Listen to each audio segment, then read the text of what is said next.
Bien, on retrouve les fonctions.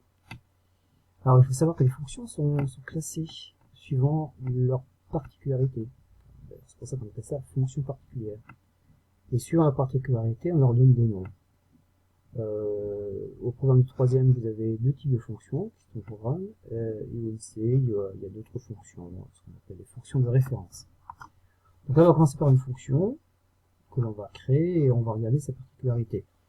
Bon, vous allez très vite remarquer de quoi il s'agit. Donc on part d'un énoncé où on sait qu'une masse de 0,8 kg est à un prix de 12 euros. La première question, c'est calculer le prix de 1 kg.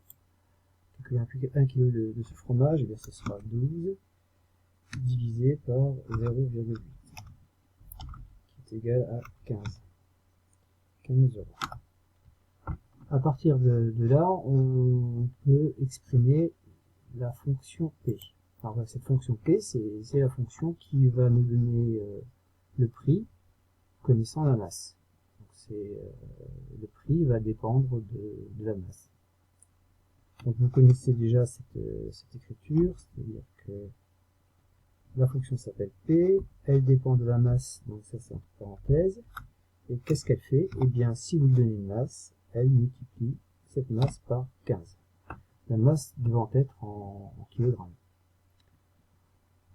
Question B, on demande quel est le prix de 1,6 kg toujours par rapport à cette fonction. C'est-à-dire, on vous demande de trouver l'image de 1,6.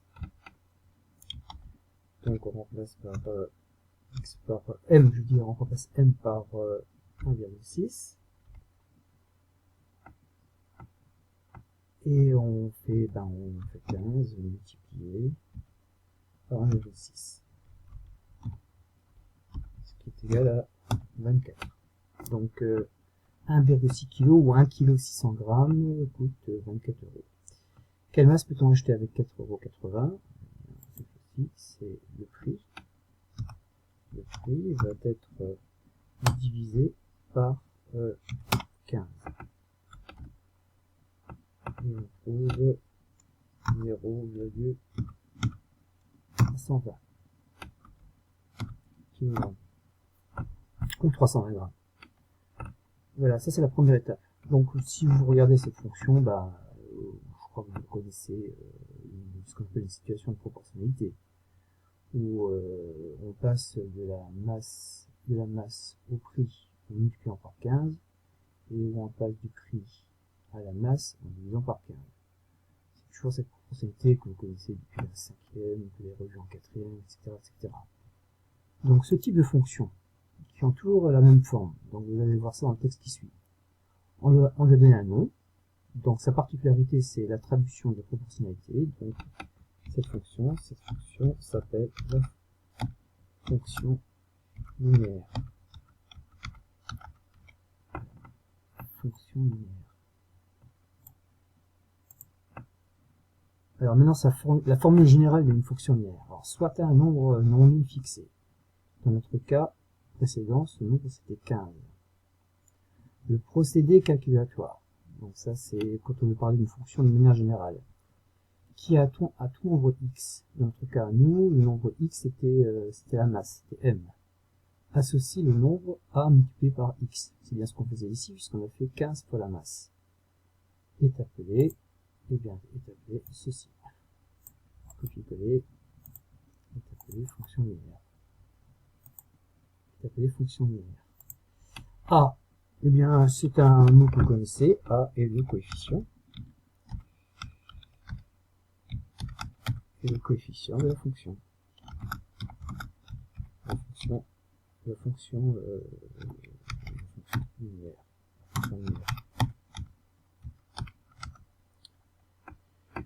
Et une fonction linéaire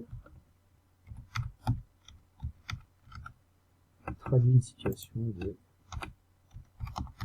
proportionnalité.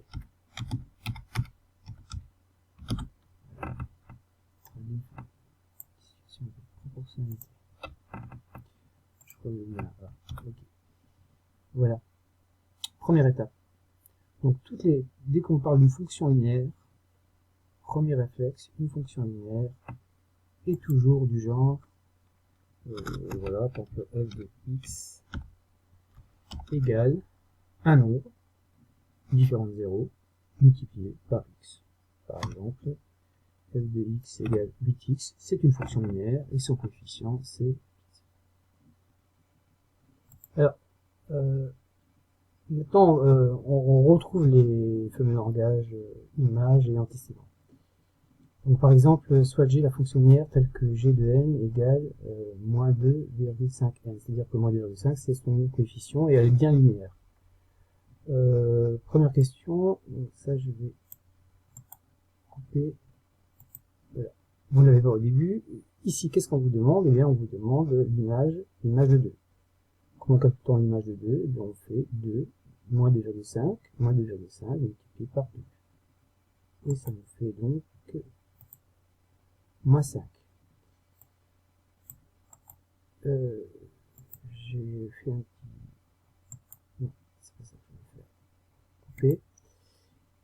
Si vous avez cette écriture-là, ben, vous savez que 3, dans ce cas-là, c'est l'antécédent. Et là, qu'est-ce qu'on vous demande? C'est de trouver l'image de 3. Donc, vous allez faire moins 2,5 fois 3 de tête. Ça fait moins 7,5. L'image de moins 2 par g est 5. Bon, comment on trouvé ça? Ben, on a fait moins 2,5 multiplié par moins 2, ce qui a donné 5. Si on écrit 7a pour image par la fonction g, c'est-à-dire que 7 c'est l'antécédent, eh bien on fait moins 2,5 multiplié par 7. Ça donne moins 17,5. Toute cette première partie, c'était de retrouver des images. Ici, donc ça je vais l'enlever parce que au début ça n'était pas inscrit. J'ai eu un petit bug. On va faire comme ça, couper. Voilà, au début c'était comme ça. Donc là, qu'est-ce qu'on vous demande? On vous demande de trouver le nombre qui est ici, avant la flèche. Alors vous savez qu'après la flèche c'est l'image et qu'avant la flèche c'est l'antécédent. Alors on a toujours le coefficient qui est moins 2,5. Donc là c'est comme par proportionnalité. Si on veut revenir à l'antécédent, eh bien on va diviser. On va diviser cette fois-ci par le coefficient de la fonction. On trouve moins 0,3. Ici, si on écrit ça, si ça vous l'oubliez un instant, pareil, couper, remettre après. Si vous voyez ça, qu'est-ce qu'on vous demande? On vous demande de retrouver t, c'est-à-dire que on vous demande de retrouver l'antécédent du moins 8, sachant que le moins 8 c'est l'image de t. Et donc quand on est dans ce sens-là, quand on est de l'image et qu'on recherche l'antécédent, on va diviser par le coefficient. Voilà, c'est ce que j'ai fait, et on trouve 3,2, avec des signes négatifs divisés par négatif égale positif. Quel est l'antécédent de moins 8,3 par la fonction g? Toujours pareil, si on donne l'antécédent, c'est que moins 8,3 c'est l'image. Dans ce cas-là, on divise par le coefficient. Là, vous revoyez vraiment l'histoire de proportionnalité. Dans un sens, on multiplie par le coefficient, dans l'autre sens, on divise par le coefficient. Donc ici, pour trouver l'image, on multiplie par le coefficient de la fonction linéaire. Et lorsqu'on a une image et qu'on recherche l'antécédent, on divise par le coefficient de la fonction linéaire.